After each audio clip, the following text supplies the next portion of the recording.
Ya, sekarang saya mau tanya kepada Bang Fikri Kausar. Menurut Bang Fikri, yang dimaksud dengan dominan otak kanan itu dan dominan otak kiri, apakah kira-kira? Bang Fikri, agak ada deh dia. Oke, kita lanjut. Bang Fikri, kalau gini, sebelum rekan-rekan melanjutkan pembelajaran dengan saya, ada satu hal yang mesti dipahami. Bagi saya pribadi, itu tidak penting yang namanya hadir tidak hadir. Kalau takut akan nilai. Karena yang namanya nilai, saya akan pastikan kalau dari saya itu pasti A. Jadi, kalau hanya berharap mendapat nilai, makanya hadir atau absensi, mendingan tidak usah datang saja. Kenapa? Bagi saya, tindakan seperti itu, saya anggap tidak menghormati Bang Firman, tidak menghormati Pak Zulkifli, tidak menghormati Pak Fahrudin, ataupun Mbak Kinanti, dan sebagainya. Saya lebih menghormati mereka yang betul-betul datang dan betul-betul belajar. Jadi kalau ada di antara rekan-rekan yang hadir di perkuliahan ini hanya untuk mengejar nilai, mohon nggak usah hadir saja. Karena nilai saya pastikan dapat A. Tapi perkara wawasan antara yang hadir dan tidak hadir itu pasti akan berbeda. Jadi Bang Fikri, kalau misalnya tidak datang, hostnya siapa? Tolong buang saja dulu Bang Fikri itu. Kalau dia tidak hadir dan hanya nampak video, yang host tolong di depan dulu Bang Fikrinya ya. Saya hendak menghormati mereka yang betul-betul hadir. Perkara nilai kawan-kawan tidak usah khawatir, ya. Oke, Bang Fikri tidak ada. Kita coba lanjut ini ke Pak Imanda Junifar. Bang Imanda, silakan Bang. Menurut Bang Imanda, yang dimaksud dengan dominan otak kanan ataupun dominan otak kiri itu apakah? Kalau yang saya baca, Pak, Yap. peran otak kanan dan otak kiri itu berbeda. Oh. Kalau otak kanan itu dia bertanggung jawab secara acak, berpikir secara objektif, holistik dan intuitif gitu. Oh. Nah kan kalau otak kiri itu dia cenderung berpikir kecenderungannya untuk ke arah memecahkan masalah atau logika. Luar biasa. Ini kenapa perlu diketahui? Tadi kan kawan-kawan sudah bilang, begitu menamatkan sekolah, hendak menjadi pemimpin. Jadi hal-hal fundamental seperti ini, apalagi dalam pemahaman tentang perilaku manusia, adalah hal yang sangat fundamental. Maka rekan-rekan harus betul-betul memahami konsep ini. Terakhir, saya ingin dengar dari pendapat Mbak Sisi. Menurut Mbak Sisi, yang dimaksud dengan dominan otak kanan atau dominan otak kiri itu apa? Silakan Mbak Sisi. Untuk kalau menurut saya, dominan otak kanan itu orangnya lebih kreatif dan imajinatif. Oke. Kalau untuk yang dominan otak kiri mungkin orangnya lebih berpikiran logis gitu. Lebih berpikiran logis, bagus. Ya. Ini jujur aja merupakan jawaban-jawaban yang sangat lazim selalu saya dengar jika saya berikan pertanyaan. Mereka bilang, kalau dominan otak kanan artinya orangnya kreatif.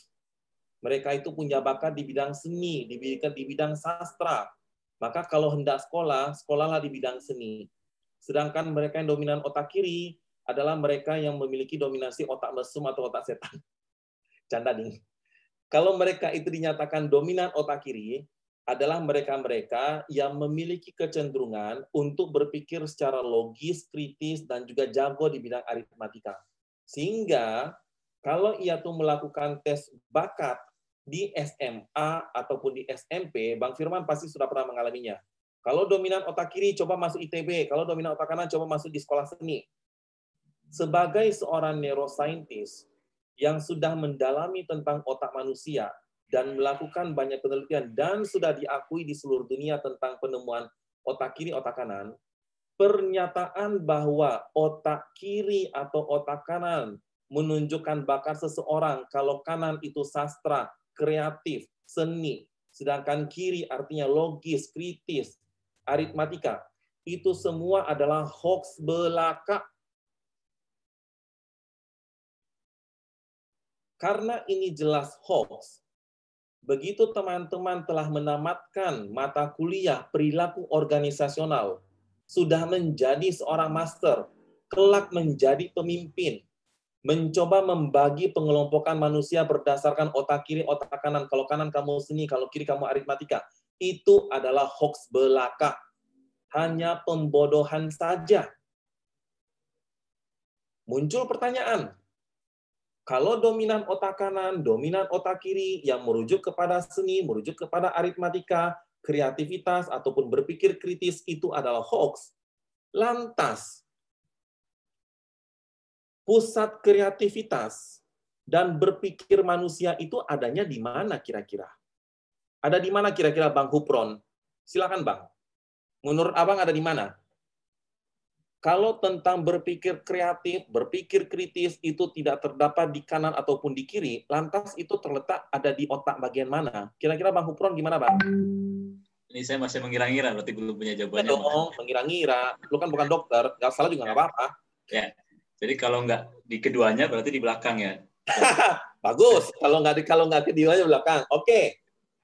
Sekarang saya hendak bertanya kepada Bang Samsul Rizal. Kalau bukan di kiri, bukan pula di kanan, lantas bagian otak yang berfungsi untuk berpikir kritis dan kreatif itu ada di sebelah mana, Bang Samsul Rizal? Silakan Bang. Menurut Abang ada di mana?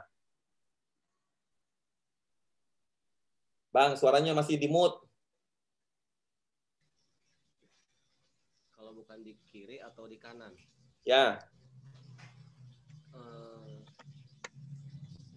Belakang pasti. Ya, lu nyebut belakang gara-gara Bang Hupron nyebut belakang kan?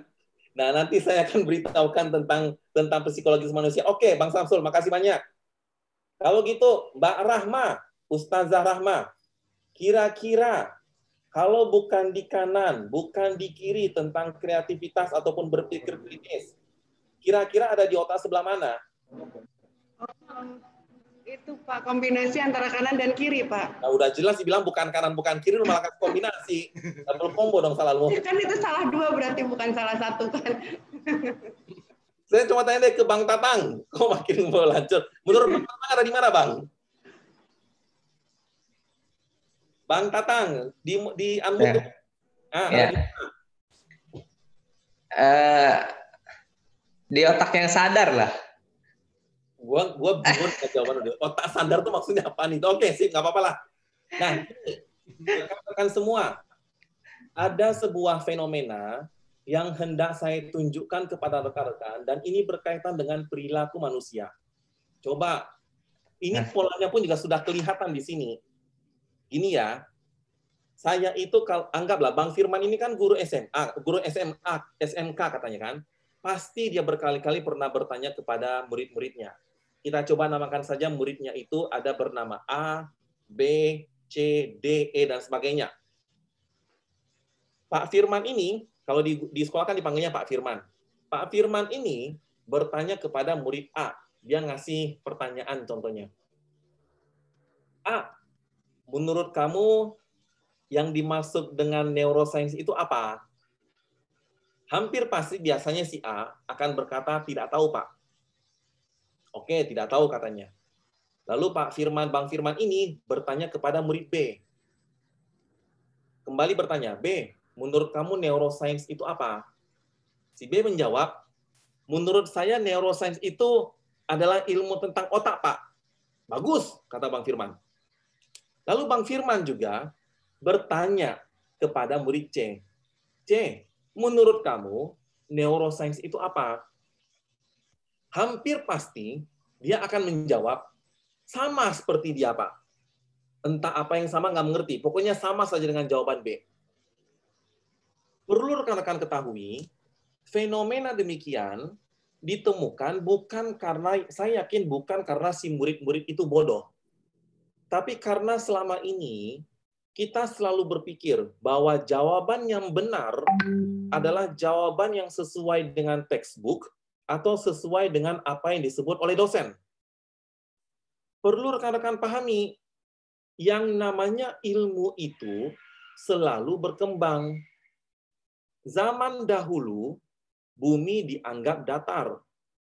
Sekarang ketahuan bahwa bumi itu bulat. Zaman dahulu, orang beranggapan bahwa yang namanya otak manusia itu berkembang hanya sampai umur 22 tahun. Lewat dari 22 tahun, tidak lagi berkembang. Padahal itu salah. Yang namanya otak manusia selalu berkembang sampai ia mati. Dulu orang beranggapan otak kanan untuk ini, otak kiri untuk itu. Salah. Nah, kawan-kawan juga bisa mengetahui, tadi Bang Hupron bilang bahwa kreativitas itu ada di otak sebelah belakang.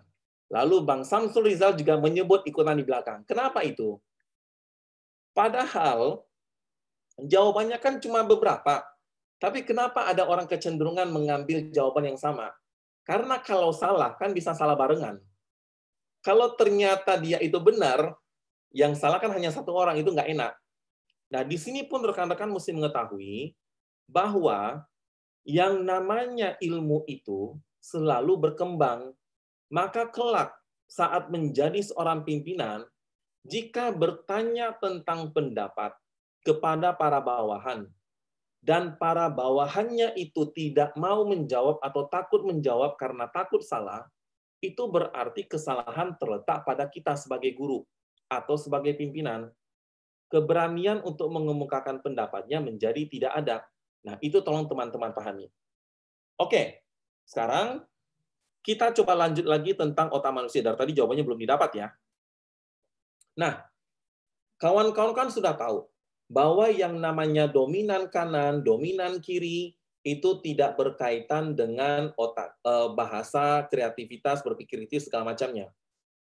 Terkait dengan berpikir kritis, berpikir kreatif, untuk mengetahui jawabannya, kawan-kawan harus tahu terlebih dahulu ini. Ini adalah otak besar manusia. Secara garis besar terdiri dari beberapa bagian. Ada yang dinamakan sebagai lobus frontalis. Frontalis. Lalu ada bagian otak di dekat telinga kawan-kawan, di sini dinamakan sebagai lobus temporalis. Di bagian belakang, persis di atas tonjolan tulang di kepala bagian rekan-rekan semua, ada bagian otak yang dinamakan sebagai occipitalis. Dan di bagian ubun-ubun ada yang dinamakan sebagai parietalis. Nah, sekarang pertanyaannya, lantas bagian otak yang berfungsi untuk berpikir kritis, berpikir secara kreatif, logis, rasional adanya di mana? Jawabannya ada di sini. Di lobus frontalis, khususnya daerah otak yang dinamakan sebagai prefrontal cortex. Di sini kira-kira dinamakan sebagai prefrontal cortex. Lokasinya ada di mana itu? Teman-teman coba sentuh alisnya. Baik alis asli, ataupun alis pensil, ataupun yang tidak ada alis. Coba sentuh alisnya itu.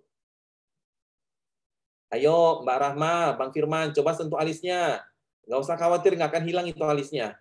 Nah, persis di balik alisnya itulah, di atas alis ini, di baliknya, terdapat bagian otak yang dinamakan sebagai prefrontal cortex ini. Tempat pusat manusia berpikir secara logis, berpikir secara kreatif, berpikir secara rasional. Nah, kalau ada di antara rekan-rekan semuanya yang suka membaca Al-Quran, pasti ada ayat yang artinya Ustadz Fahrudin dan Ustazah Rahma pasti tahu. Apakah kamu tidak berpikir? Mengapa kamu tidak berpikir? Bla bla bla berpikir. Itu sesungguhnya merujuk ke otak bagian mana? Pada saat rekan-rekan semua sedang sholat dan sujud, kening menyentuh lantai, bagian yang betul-betul menyentuh lantai adalah ini. Bagian otak yang betul-betul digunakan untuk berfungsi, untuk berpikir. Nah, dari sini pula lah, maka saya selalu berkata kepada para mahasiswa-mahasiswi saya, terutama yang mahasiswi, saya bilang, sering sekali ada muncul masalah. Apa masalahnya? Ini bayangkan sebagai seorang ikhwan, wanita. Lalu, seorang akhwat ya, maaf salah. Lalu, dia menggunakan hijab. Sayangnya, hijab saat ini sering sekali bentuknya seperti ini loh. Begini modelnya. Kata Pak Zulkifli, panjulnya terlalu panjang ke belakang. Pungguk onta. Punuk unta sih katanya. Kalau ini terjadi, saya yakin Bang Ardianto sering sekali mengalami kesulitan rekan-rekannya dari Polantas. Kalau menggunakan helm itu dipasang dari arah belakang. Akibatnya, helm itu tertutupnya nyampe ke sini. Ini model helm. Sedangkan yang paling perlu dijaga adalah ini. Kenapa? Persis di belakang kulit, di belakang tulang itu langsung ketemunya otak. Tetapi karena panjulnya terlalu gede, terpaksa menggunakan helm dari arah belakang. Seandainya, ini wallahu alam, Mbak Nirantika naik motor, ngeng gitu loh pakai helm.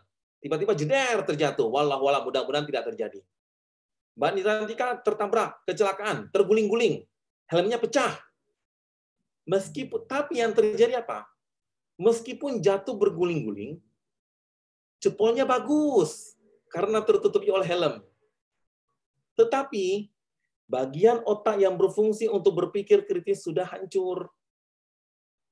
Kalau seperti ini resikonya, ya gunanya apalagi model panjul seperti ini. Mendingan yang biasa. Akibatnya, memakai helm itu dari arah depan baru nutup ke belakang. Kalau sudah seperti itu cara menggunakan, terjadi apapun, bagian otak depan kan terlindungi. Nah, coba Bang Ardianto, andaikan mendidik masyarakat menggunakan helm dengan mengedukasi seperti ini. Saya yakin hasilnya akan berbeda. Selama ini kan mereka menggunakan helm gara-gara takut kena tilang, Bang. Tapi kalau tahu ternyata ini loh yang akan kita lindungi, insya Allah perilaku mereka akan berubah.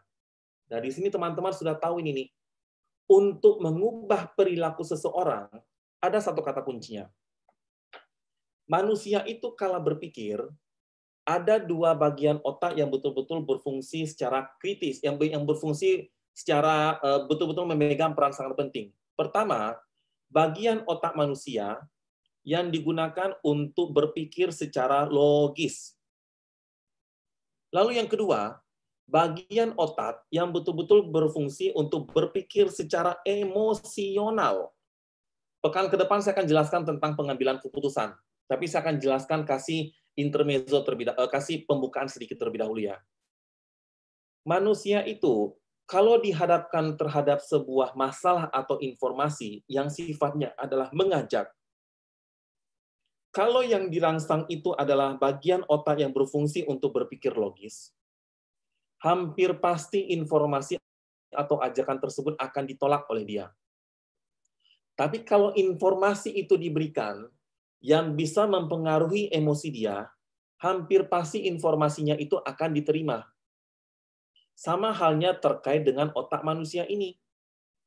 Jika kita memberikan pengarahan, nanti kalau tidak pakai helm, kena tilang, bla bla bla bla bla. Itu informasi yang mengajak seseorang berpikir secara kritis.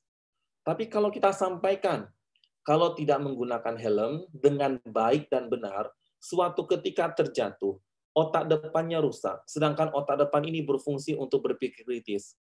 Anda memang hidup, tapi tak bisa lagi berpikir seperti manusia. Mau emangnya? Akan beda. Nah, disinilah teman-teman nanti akan mengetahui bagaimana manusia, sifat manusia itu pun bisa dipengaruhi jika kita mengetahui kapan ia berpikir secara logis, kapan ia berpikir secara emosional. Mudah-mudahan di pekan berikutnya bisa cukup waktunya untuk memberi penjelasan. Nah, sekarang mau lanjut atau mau break dulu nih? Gimana, Bang? Lanjut. Oke, lanjut. Lanjut. Sedap. Pak Zulkifli, tolong siapin kopi 10 ya, Pak ya. Siap. Nah, sekarang kita masih lanjut tentang otak kiri, otak kanan. Tentang dominan otak kiri, tentang dominan otak kanan. Kawan-kawan semua kan sudah tahu bahwa yang namanya dominan otak kanan itu berkaitan dengan kreativitas dan seni. Otak kiri itu berkaitan dengan berpikir kritis dan aritmatika. Itu hoax belaka. Kalau itu hoax, lantas guna apa yang dimaksud dengan dominan kanan, dominan kiri itu? Kira-kira menurut Ustadz Fakhrudin, jadi dominan kanan, dominan kiri itu merujuk kepada apa itu Pak Ustadz?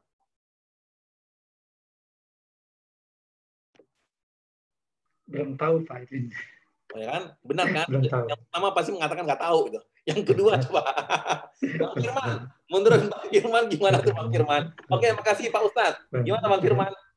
Menurut saya dominan itu untuk keaktifan saraf, Pak. Maksudnya apa tuh? Ya kalau misalnya otak kanan mungkin yang tangannya lebih geraknya lebih aktif, Pak, lebih kreatif. Kalau yang kiri Kalau otak kiri yang aktif memang tangannya ngapain? Menegang gitu. Ya mungkin lebih jago main bola, Pak. Oke, good. Menarik itu. Mbak Hartati Lase, menurut Mbak Hartati gimana? Dominan kanan, dominan kiri itu artinya merujuk ke apa itu sebetulnya? Menurut Mbak Hartati? Menurut saya, Pak, itu ke mendengar berita yang positif atau yang gimana ya? Nah, nggak apa-apa. Kalau otak kanan itu suka mendengar berita yang bagus, kalau otak kiri itu suka mendengar zoom gitu kan? Oke, terima kasih Mbak Hartati. Mbak Murjiana, menurut Mbak Murjiana, kalau dominan kanan, dominan kiri itu bukan merujuk kepada kreativitas, bakat, kritis, lantas dominan kanan atau kiri itu merujuk kepada apa itu Mbak Murjiana? Apa ya, Dok? Kalau kan dominan berarti kan lebih sering dipakai atau lebih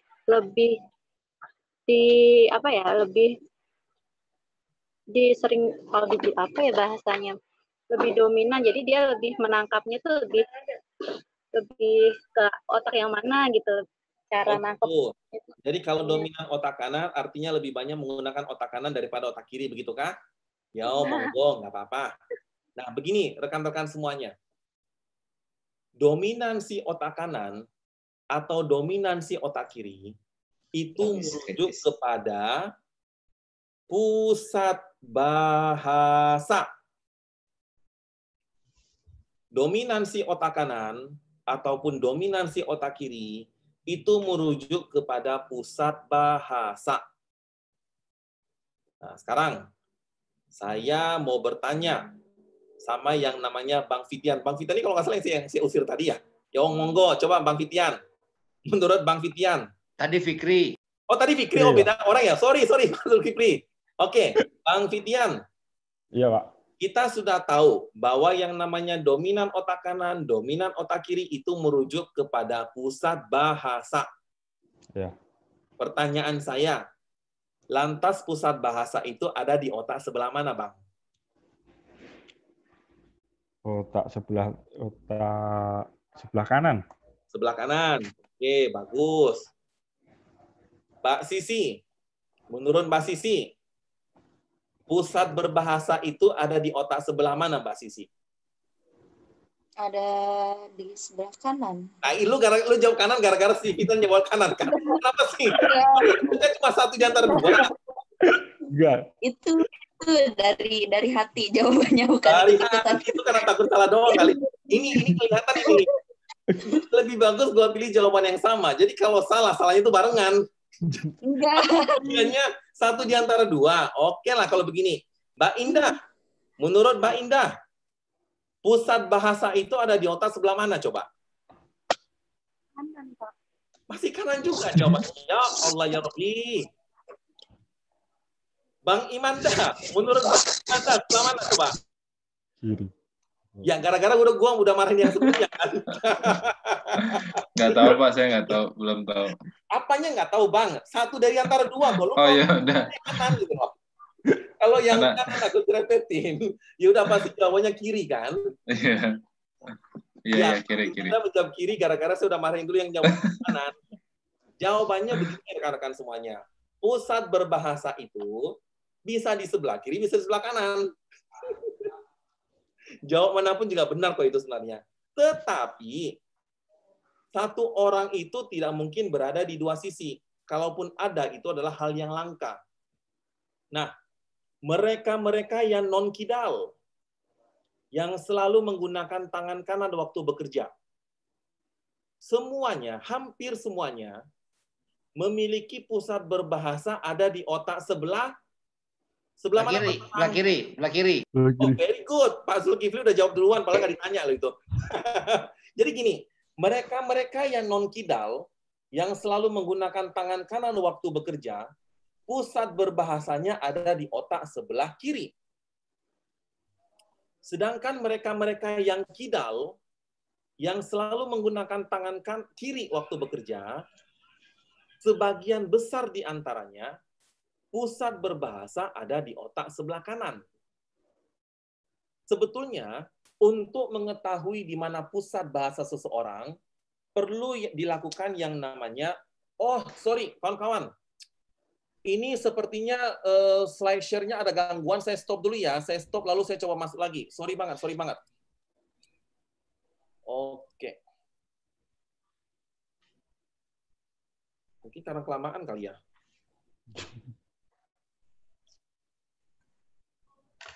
Masih cari. Tunggu sebentar, ini masih bahasanya di mana dulu ya. Tunggu sebentar, onjir. Nah, ini dia. Ini baru pusat bahasa keluar. Nah, di sini rekan-rekan sudah mengetahui di mana untuk mengetahui di mana sebetulnya persisnya pusat bahasa seseorang perlu dilakukan yang namanya wadah tes. Tapi ini tidak mungkin dilakukan kepada orang-orang yang sehat. Harus ada indikasinya. Berdasarkan konsensus sudah ketahuan bahwa mereka yang non-kidal selalu menggunakan tangan kanan waktu bekerja, pusat bahasa ada di kiri. Sedangkan mereka yang kidal, pusat bahasa ada di kanan, kebanyakan di antara mereka. Nah, sekarang kita semua sudah mengetahui bahwa yang namanya pusat berbahasa itu ada di otak sebelah kiri. Pertanyaan saya, lantas pada saat kita sedang berkomunikasi, jika pusat bahasa itu ada di otak sebelah kiri, lantas bagian otak sebelah kanan ini gunanya untuk apa? Kira-kira Mbak Rosdiana. Menurut Mbak Ros, apa itu? Kalau pusat bahasa seseorang itu ada di otak sebelah kiri, lantas pada saat sedang berkomunikasi, belahan otak sebelah kanan ini gunanya untuk apa, Mbak Ros? Ayo Mbak Ros, di-unmute dulu.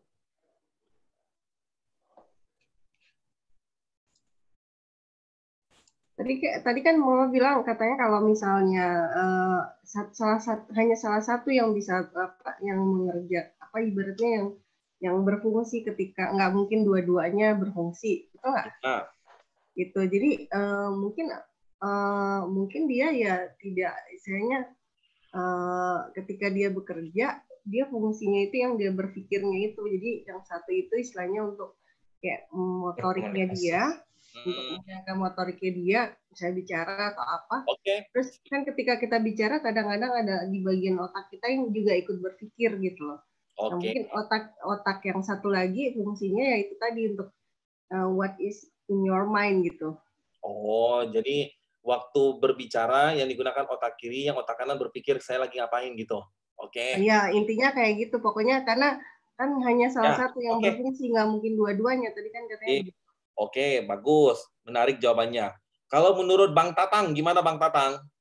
Saat kita berkomunikasi, kita sudah tahu bahwa pusat bahasa itu ada di otak sebelah kiri. Lantas otak sebelah kanan ngapain? Gimana menurut Bang Tatang? Kalau menurut saya sih ini mungkin ya.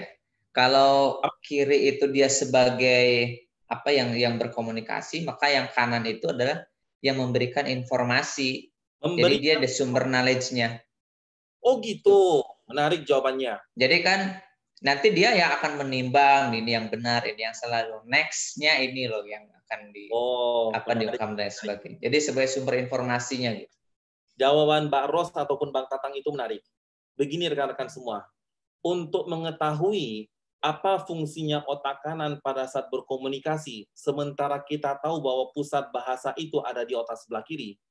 Rekan-rekan harus mengetahui terlebih dahulu bahwa ada yang dinamakan sebagai bahasa verbal. Contohnya, sekarang saya sedang berbicara.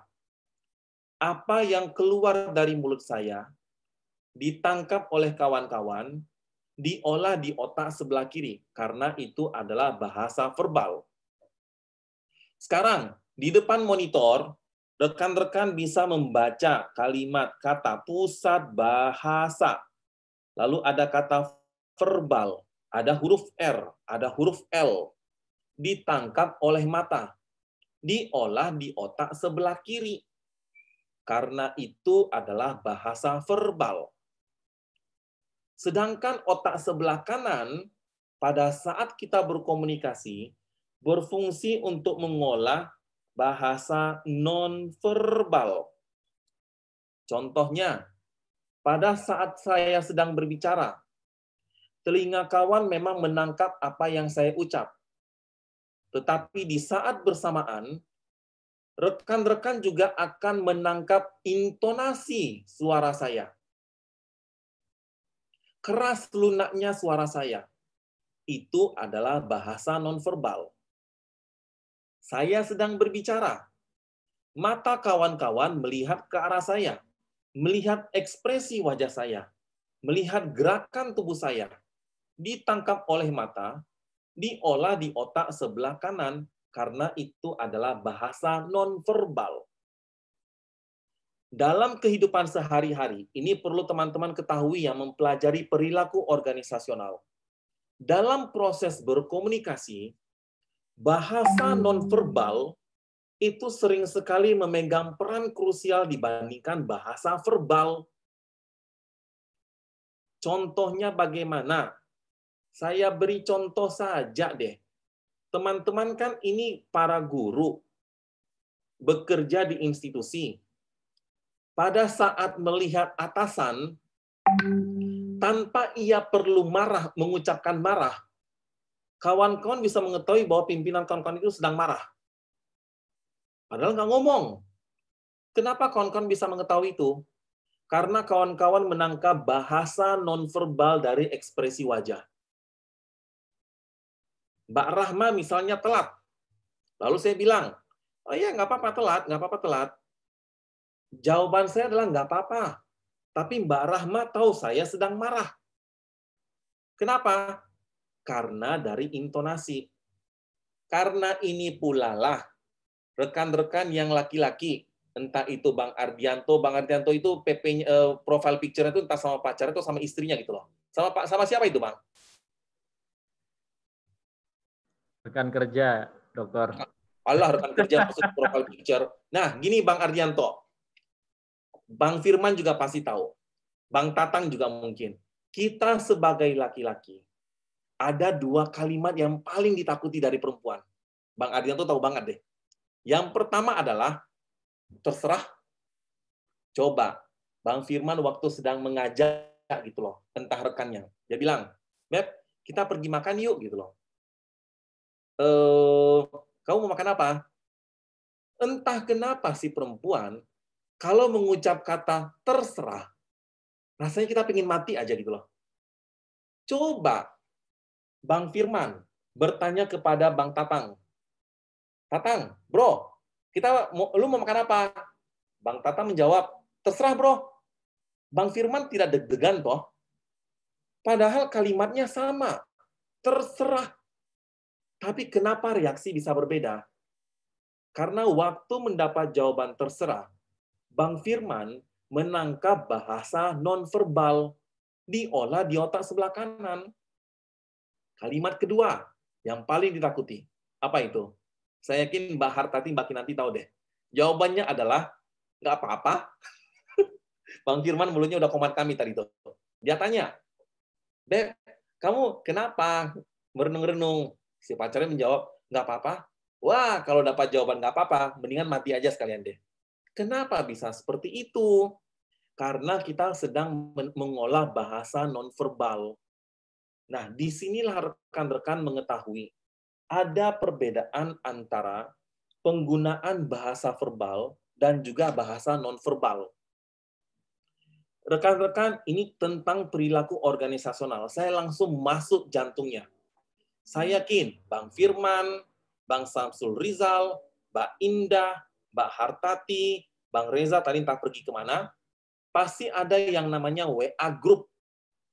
Begitupun Mbak Iin ataupun Mbak Kinanti dan Pak Zulkifli, pasti adanya WA Group atau Line Group atau Telegram Group atau grup-grup segala macam yang bersifat medsos. Pasti ada orang-orang yang begitu aktif di WA Group. Tapi pada saat kita ajak ia berbicara secara langsung dalam rapat, tiba-tiba jadi mingkem. Kenapa itu bisa terjadi? Karena begini kawan-kawan semua, di WA Group, di Line Group, kita berkomunikasi itu hanya dengan bahasa verbal. Kawan-kawan hanya membaca pesan dan membalas pesan. Hanya mengolah bahasa verbal diolah di otak, salah satu bagian otak saja. Sedangkan pada saat bertemu secara langsung, di sini teman-teman jadi tahu kenapa lebih nyaman berkomunikasi dengan dosen via WA daripada bertemu langsung. Apa bedanya? Kalau bertemu langsung, misalnya Mbak Kinanti berbicara dengan saya, lalu Mbak Kinanti pada saat sedang berbicara, telinga Mbak Kinanti memang mendengar ucapan saya. Tetapi pada saat bersamaan, Mbak Kinanti harus memproses maksud intonasi suara saya. Maksud ekspresi wajah saya, bahasa nonverbal, diolah di otak kanan. Otak kiri mengolah bahasa verbal, otak kanan mengolah bahasa nonverbal. Dua belahan otak digunakan pada saat berkomunikasi secara langsung, dan itu meletihkan dibandingkan hanya via WA. Itulah sebabnya kenapa ada orang yang begitu garang di medsos, tapi dunia real tidak. Saya selalu bilang kepada mahasiswa-mahasiswi yang saya ajar, terutama yang berada di organisasi. Kalau ada orang-orang yang seperti itu, yang hanya garang di medsos, tapi tidak di dunia real, saya selalu sampaikan, orang seperti itu dibuang aja lah. Kita itu hidup di dunia nyata, bukan di dunia maya. Maka pada saat berkomunikasi, entah itu dengan atasan, entah itu dengan bawahan, pahami yang namanya bahasa verbal dan bahasa nonverbal. Dan realitanya, dalam berkomunikasi, bahasa nonverbal itu pun sudah bisa mewakili bahasa verbal. Kelak nanti menjadi seorang pimpinan yang efektif itu, kita berbicara, rekan-rekan memahami dari bahasa nonverbal kita. Kalau menggunakan bahasa verbal, toh ada saja yang dilawan. Tapi kalau dengan bahasa nonverbal, mereka mengerti. Take home message kita kali ini, di pertemuan ini, adalah pemahaman tentang bahasa. Bahasa verbal dan bahasa nonverbal. Pemahaman tentang di mana sebetulnya bagian otak yang berfungsi untuk berpikir kritis. Tidak lagi yang namanya bakat itu ada di kanan, bakat itu ada di kiri. Kawan-kawan sebagai calon pimpinan, mencoba memetakan bakat rekan-rekan kerjanya, bawahannya menggunakan kanan kiri, itu adalah hoax belaka. Semoga nantinya, begitu menjadi master, selesai sekolah, tidak lagi terlibat yang namanya hoax. Kawan-kawan sudah tahu bagaimana yang namanya berbahasa itu. Itu saja ya pertemuan kita kali ini. Nah sekarang, saya beri waktu untuk bertanya deh, untuk 2 pertanyaan. Ngantuk saya soalnya. Oke, yang mau bertanya silakan. Saya mau tanya, Pak, admin. Oke, Bang Tatang dulu yang angkat tangan. Sorry, Bang. Sorry, Bang Tatang dulu. Silakan, Bang. Ya, pertanyaannya sebenarnya tadi, Pak. Kalau misalkan otak, tadi kan contohnya otak, kalau otak kiri yang dominan, itu apa namanya, verbal ya. Kalau otak kirinya yang mengolah yang non-verbal. Ya. Apakah kalau orang yang dia kidal akan berfungsi sebaliknya? Jawabannya adalah demikian. Begitu ya? Jadi dia akan selalu bersilang gitu? Kalau pernyataan Bang Tatang adalah selalu, maka tidak selalu. Ya, tadi kan saya sudah sebut bahwa mereka yang non-kidal, hampir semuanya pusat bahasa ada di otak sebelah kiri. Sedangkan mereka yang kidal, sebagian besar di antaranya ada di sebelah kanan. itu artinya ada pula yang di sebelah kiri. Begitu loh Bang Tatang. Nah, oke. Jadi berikutnya adalah apakah belum tadi baru apakah ada cara yang lebih pas gitu kan? Kalau kita nanti misalkan tahu nih, oh ini ternyata orang ini dominannya kanan atau apa verbalnya kanan, kirinya non verbal. Apakah kita misalkan kalau sifatnya kebalikan, ada nggak cara komunikasi yang pasnya dengan kayak gitu? Pasti menurut saya sih agak apa ya, akan agak beda gitu Pak. Oh, ada. Itu aja sih Pak. Terima kasih Pak. Begini Bang, untuk mengetahui seseorang itu kidal atau non kidal, itu sesungguhnya ada kuesioner yang baku. Untuk menyatakan Bang Tatang itu non kidal, Bang Firman itu non kidal, Ustadz Fahrudin itu non kidal, atau Mbak Iin itu non kidal, itu sebetulnya ada kuesioner yang baku. Tetapi prinsip dari pertanyaan kuesioner itu adalah hendak melihat keseringan penggunaan tangan kanan atau tangan kiri. Pertanyaannya, kalau makan pakai tangan kanan atau kiri? Menulis pakai tangan kanan atau kiri? Kalau membawa barang pakai tangan apa? Kira-kira seperti itu. Oleh sebab itulah, kita sendiri pun sebetulnya sudah bisa menjawab kita ini kidal atau non kidal. Nah, terkait dengan penentuan pusat bahasa, kalau hanya mengandalkan pengetahuan kidal atau non kidal, itu adalah hasil konsensus. Tetapi jika betul-betul ingin mengetahui apakah seseorang itu dominan kiri atau dominan kanan pusat bahasa, kita perlu menggunakan yang namanya WADA test. Tetapi WADA testing itu hanya boleh dilakukan oleh para dokter.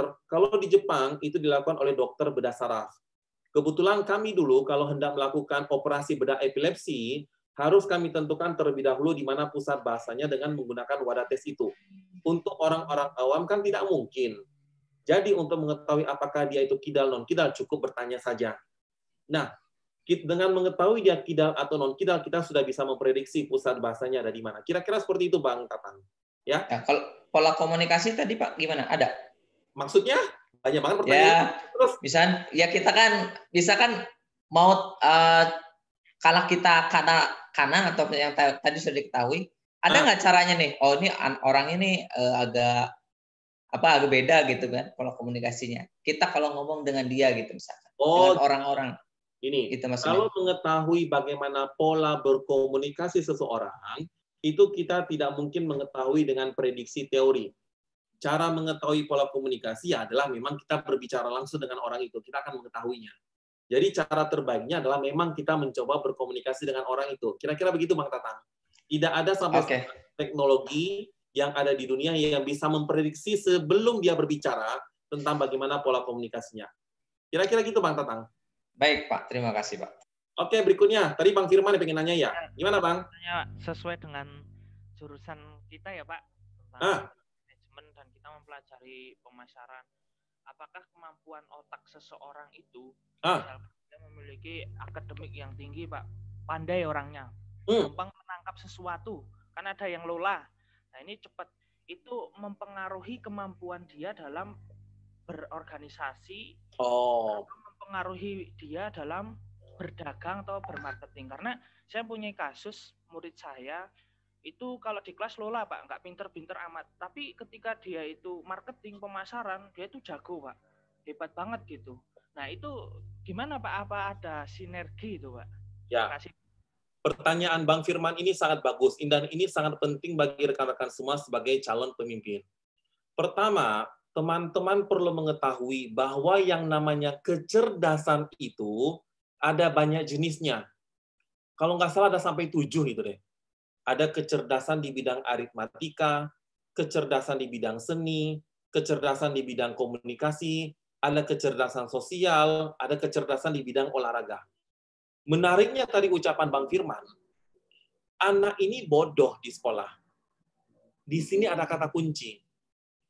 Definisi bodoh atau pintar di sekolah itu apa? Selama ini, untuk menilai kemampuan seseorang di sekolah, itu adalah lewat ujian, menyatakan pintar atau bodoh. Masalahnya, pokok-pokok pertanyaan yang ada di soal-soal sekolah, itu hampir semuanya bertanya tentang kemampuan memori. Kemampuan memori itu hanya 1 satu dari sekian banyak jenis-jenis kecerdasan.